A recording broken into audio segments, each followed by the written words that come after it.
Greetings, ladies and gentlemen. Welcome to today's special economic feature report. Ladies and gentlemen, if you look at recent photographs by international photographers, for instance, the haunting images by Andy Rain from the EPA news agency often appearing on the front page of Bloomberg, you will see a wet, gray, and worry-filled London. That is not just the weather, that is the mood of the British economy right now. At number 11 Downing Street, the headquarters of the UK Treasury, an invisible storm is forming. Chancellor of the Exchequer Rachel Reeves, likened to the Labour Party's new Iron Lady, is standing before the chessboard of the century. She needs money, a lot of money. Estimated at around 22 to 40 billion pounds to fill the massive budget black hole left by the previous government. But the journey to find this money is pushing Ms. Reeves into a classic dilemma. On one side is the plan to tax the ultra-rich, which risks backfiring. On the other side is the desperate cry for help from pubs, the soul of British culture, demanding to get tax cuts. Today, based on the latest data from Bloomberg and international financial analyses, we will dissect this picture through the lens of the Laffer curve theory to understand why. Sometimes, trying to collect more results in receiving less. Before going into detail, let's talk about a core concept, the Laffer curve. In economics, this is the theory that if you raise tax rates too high, at a certain point, total tax revenue will decrease. Why?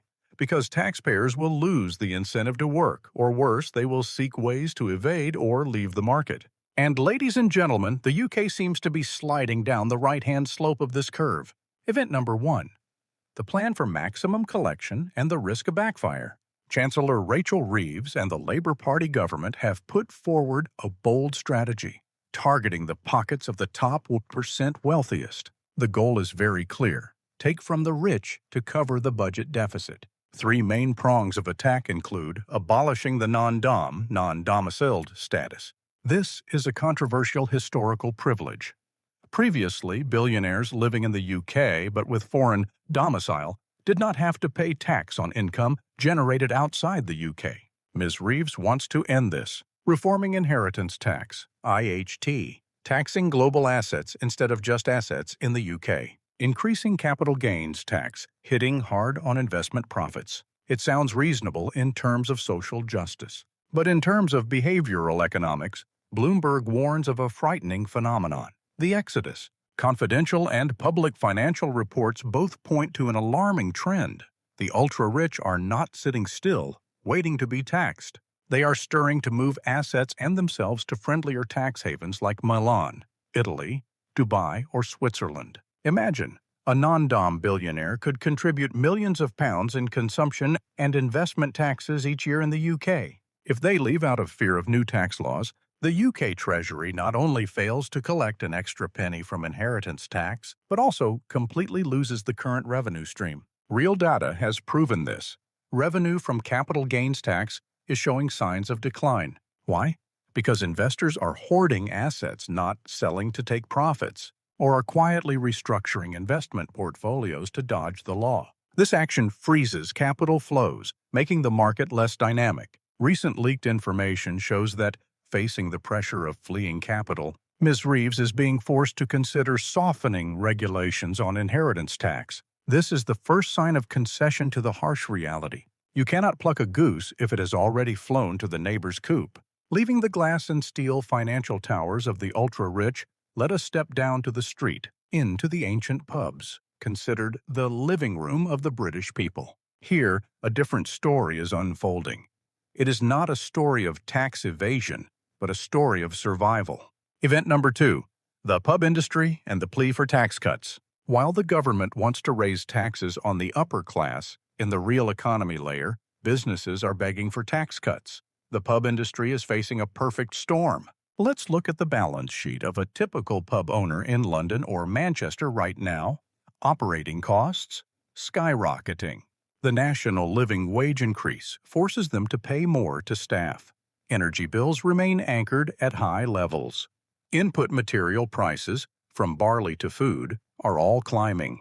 Tax burden, this is the fatal blow. They are bearing extremely high business rates, plus 20% VAT levied on hospitality services. It doesn't stop there. A ticking time bomb awaits them in 2026.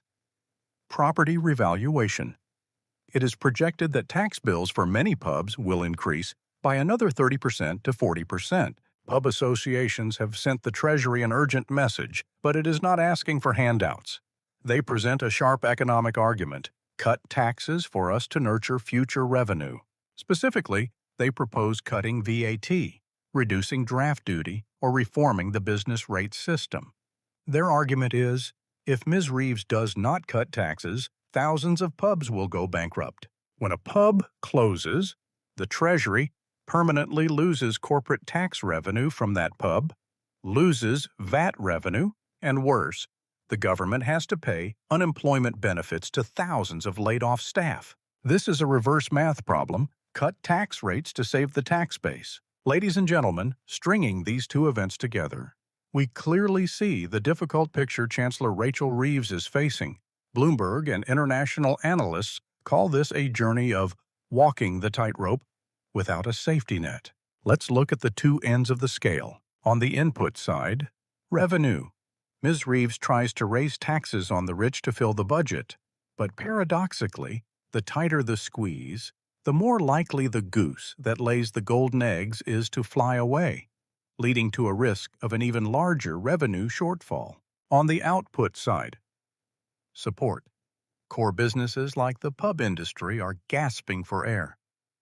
If Ms. Reeves ignores them to preserve the immediate budget, the real economy will weaken, leading to waves of bankruptcy and unemployment.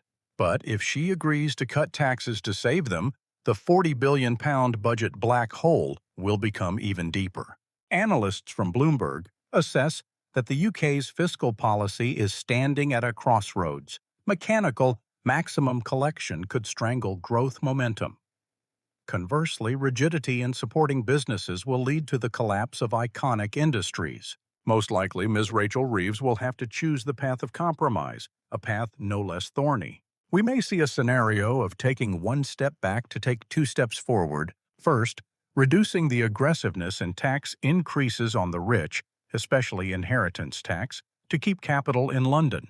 Second, rolling out drip-feed relief packages or temporary tax incentives for the F&B, food and beverage, sector to soothe the situation and prevent an immediate wave of bankruptcies.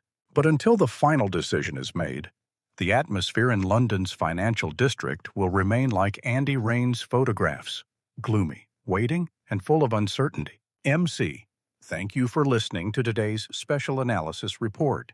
We will continue to update you on the latest moves from the UK Treasury in upcoming bulletins. Goodbye and see you again.